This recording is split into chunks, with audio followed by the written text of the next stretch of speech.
অন্য কোনো পাপ অপরাধ থাকুক বা না থাকুক, চেষ্টা করতে হবে কোনোটাই যেন না থাকে। আল্লাহ না করুন যদি কোনো অপরাধ থাকেও, আমার আমল নামার জন্য দুটি অপরাধ না থাকে। তার একটি হলো বান্দার হক, মানুষের পাওনা দেনা, মানুষকে ঠকানো, মানুষের প্রতি জুলুম করা, অবিচার করা, যে কোনো ভাবে মানুষের হক নষ্ট করা, এটা যেন আমল নামায় না থাকে, কারণ এটা আল্লাহ মাফ করবেন না। আর সবচেয়ে বেশি ইমানদারের জন্য সতর্ক বার্তা হলো শিরকের বিষয়। শিরকের অপরাধ যেন আমার আমল নামায় কোনোভাবে না উঠে। যদি কোনোভাবে শিরকের আলামত চলে আসে, তওবা করে আল্লাহর কাছে মাপ চেয়ে ওইটাকে ডিলেট করে আমার আমল না থেকে পরিচ্ছন্ন করে সামনে এগোতে হবে।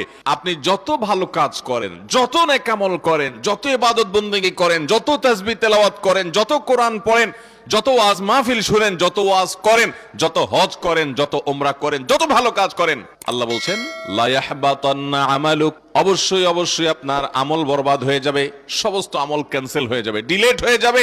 এগুলোর কোনো মূল্য বা ভ্যালু আল্লাহর কাছে হবে ওয়ালা তাকুনান্না মিনাল খাসিরিন। শুধু সেটাই নয়, এরপর ক্ষতিগ্রস্তদের মধ্যে আপনি চলে যাবেন এবং তাদের কাতারে শামিল হয়ে যাবেন।